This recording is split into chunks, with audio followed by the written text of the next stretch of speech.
What's up YouTube, Chantel here, and I'm coming at you today from sunny Queensland, Australia to introduce myself and explain a little bit about what my family and I are going to be doing this year. As I'm sure you could tell by the title of this video, we are going to attempt a no spend year, the whole year. That's it. Okay, so a whole no spend year sounds a little bit crazy. Can it be done? We're going to find out. First, we've got some ground rules because obviously we have to spend some money. It is impossible to spend absolutely nothing for an entire year, especially when you have a family. On that note, quick introduction. My family is my husband, myself. We have one daughter and 2 dogs. I guess you'd call it a family of 5. Family of 3, family of 5, you decide. So the basic rules we have got for this year is obviously we are going to pay our rent because we kind of like having a place to live. Obviously we are also going to be paying all of our utility bills. Again, we just kind of like having electricity and gas in our house. Makes life that little bit easier. We will be spending money on our cars, registration, insurance and fuel. Yes, I said cars. I understand most people doing a no spend year do cut themselves down to one car. Unfortunately, where we live, we have no access to public transport, so we do need the 2 vehicles, not negotiable. Obviously, we're also still going to be buying groceries. Now we have agreed that we are going to have no luxury groceries for the year. So I am going to be attempting to make household cleaners, glass cleaners, all our cookies. You think of it, I'm going to try and make it, and I'm going to share all of that here on our channel, triumphs and fails. Get ready for it. Another thing to cut down our grocery bill is my family and I are going to be what you would call a flexitarians, I guess, for the next year, which means we primarily won't be eating meat or animal products, although we will still eat a little bit, so we couldn't really call ourselves vegetarian.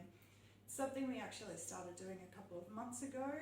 We're feeling a lot better, a lot healthier, and of course our shopping bill is a lot cheaper without buying meat. You guys, that stuff is so expensive and it just kills the grocery bill.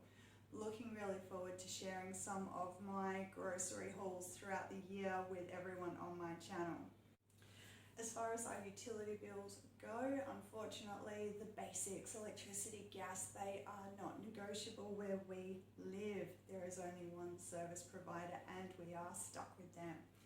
We have, however, managed to negotiate our internet bill down $10 a month, which is a massive saving of $120 over the next year. That is absolutely fantastic.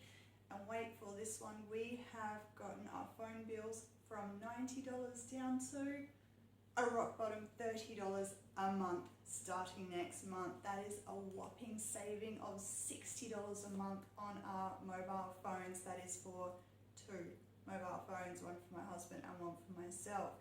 Not a bad start to the year as far as bills go. So as far as anything we already own, either running out or breaking throughout the year, we are going to ask ourselves the questions, can we actually repair it ourselves? Can we learn how to fix it? Is that something that can be done? The next question we're going to ask ourselves is, can we go without it for the rest of the year? Is it something that honestly you can just learn to live without? Was it just quite a luxury item? Whatever, if we can live without it, props to us. And anything that we decide that we do need to buy throughout the year, we are going to document and leave updates on this channel so everyone can see exactly where our money has gone for the whole year. And just a couple of rules as well with our daughter. She is only 2 years old and she is enrolled in swimming lessons. Now here in Australia, especially where we live, there is rivers, lakes, we're on the ocean, every second person has a pool. It is really, really important that kids up here know how to swim early, and know how to swim well.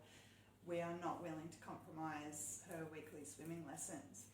Another one with our daughter being only 2 is that she is growing so fast. We can't keep up with the shoes and the clothes. So our aim this year is to try and find everything she needs from thrift stores around the place, and only as a last resort buy anything brand new.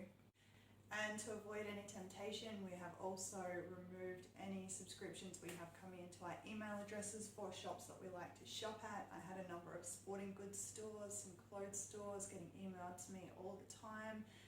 It's just way too tempting to want to buy things and check out that catalogue, so that is all gone. Another thing we've done is cancelled physical subscriptions. Subscriptions to video games, gone. Subscription to Netflix, gone. People, no more Netflix. What are we going to do? Thankfully, there's some great content on YouTube, and we have a massive collection of DVDs we can go back and watch throughout this year. And in going with the theme of not buying anything this year, my husband and I have agreed not to get gifts for each other. That's no birthday gifts, no anniversary gifts, no surprise, I love you presents, nothing of that nature at all. We are, however, going to get some gifts for our daughter. As I mentioned earlier, she is 2 years old, and I can't imagine having a 3rd birthday party for a little girl and explaining to her there's no presents this year. So we have agreed to stick to one and only one present for her birthday. We'll make it a good one. Thank goodness it's not till September, so we actually have 9 months to come up with something epic for her.